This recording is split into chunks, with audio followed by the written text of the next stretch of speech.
मेरे YouTube channel में आप सभी का स्वागत और अभिनंदन है। आज हम लोग जानेंगे धारा 80 के संबंध में, जिसे पुराने एक्ट की धारा 143 के रूप में जाना जाता था जब जेड एक्ट लागू था। जेड एक्ट के खत्म हो जाने के बाद, यानी जेड एक्ट के बाद जब राजस्व संहिता आई, तो राजस्व संहिता में इसके लिए 143 के स्थान पर धारा 80 बनाई गई और धारा 80 के तहत जमीन का लैंड इन यूज, यानी जमीन को कृषि से गैर कृषि भूमि के रूप में घोषित करने की व्यवस्था दी गई कि धारा 80 के अंतर्गत आवेदन प्रस्तुत करके या स्वप्रेरणा से भी उपजिलाधिकारी चाहे तो उस जमीन पर, अगर खेती की जमीन है और उस जमीन पर अगर खेती नहीं हो रही है, उसका प्रयोग जो है बदल चुका है,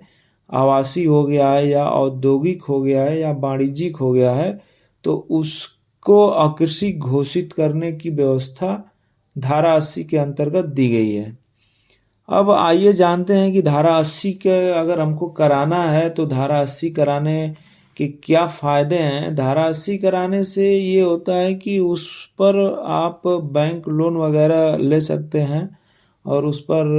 लोन अच्छे से मिल जाता है। दूसरी चीज़, कुछ लोग ये करते हैं कि धारा 80 इसलिए भी कराते हैं कि धारा 80 करा करके और उस ज़मीन का विक्रय करने के उद्देश्य से भी लेते हैं, लेकिन जो 80 की ज़मीन को धारा 80 करा करके और ख़रीद लेते हैं लोग, तो ये एक उचित तरीका नहीं है ऐसा करने के लिए। तो धारा 80 के लिए हम लोग जानते हैं कि क्या आवश्यकताएं हैं, कैसे ये दाखिल होगा, इसकी प्रक्रिया क्या है और कोर्ट किस तरीके से धारा 80 के आवेदन पर क्या कार्रवाई करता है और कैसे होता है। तो सर्वप्रथम हम लोग जानते हैं कि धारा 80 में जब किसी भी जोत, आपकी जोत की कोई ज़मीन हो किसी भूमिधर की, और उसका उपयोग जो है उसके द्वारा अपनी जोत की ज़मीन का उपयोग जो है आवासीय प्रयोजन के लिए या औद्योगिक प्रयोजन के लिए या वाणिज्यिक प्रयोजन के लिए करता है, वहाँ पर उपजिलाधिकारी स्वप्रेरणा से या उस भूमिधर के आवेदन पर उस जमीन के बाबत जांच करता है और जांच करने के उपरांत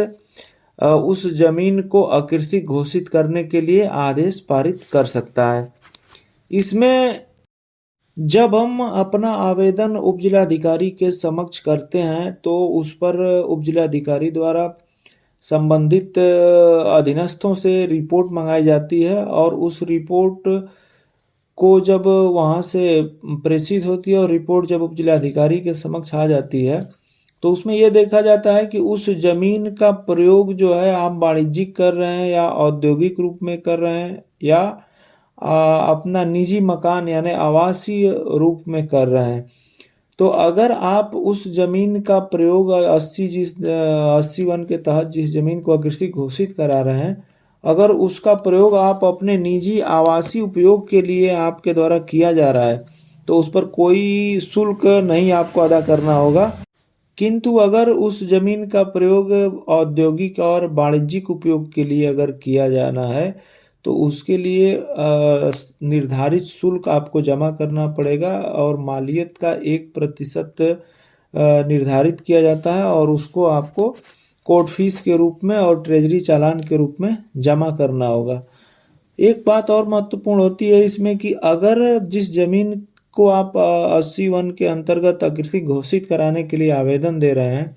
अगर उस जमीन में, उस खतौनी में कई सह खातेदार हैं, तो वह आवेदन या तो सभी खातेदारों द्वारा प्रस्तुत होना चाहिए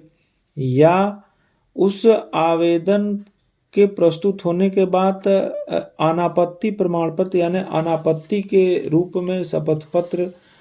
दाखिल होना चाहिए अन्य सहखातेदारों से कि इनके इस भूमि के अकृषि कराए जाने से हम सहखातेदारान को कोई आपत्ति नहीं।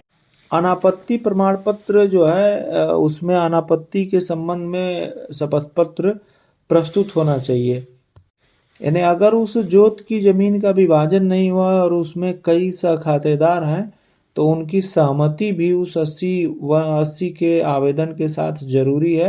यानी उसकी सहमति के उपरांत, या अगर सहमति नहीं मिलती है तो उस ज़मीन का आपको बंटवारा करना पड़ेगा, और बंटवारा कराने के बाद आप धारा 80 के लिए आवेदन कर सकते हैं। उसमें किसी खातेदार की सहमति की आवश्यकता नहीं होगी। तो इस प्रकार आप किसी भी भूमि को जिसका उपयोग आप गैर कृषि के रूप में कर रहे हैं, तो उसका जो है अकृषि घोषित कराने के लिए आप आवेदन कर सकते हैं और अपनी उस भूमि को अकृषि घोषित करा सकते हैं धारा 80 के अंतर्गत। और ये जानकारी आपको कैसी लगी ये कमेंट बॉक्स में ज़रूर बताएं। और यदि आपने हमारे चैनल को सब्सक्राइब न किया हो तो कृपया इसे सब्सक्राइब करें। ऐसी जानकारियाँ आपको प्राप्त होती रहें। धन्यवाद।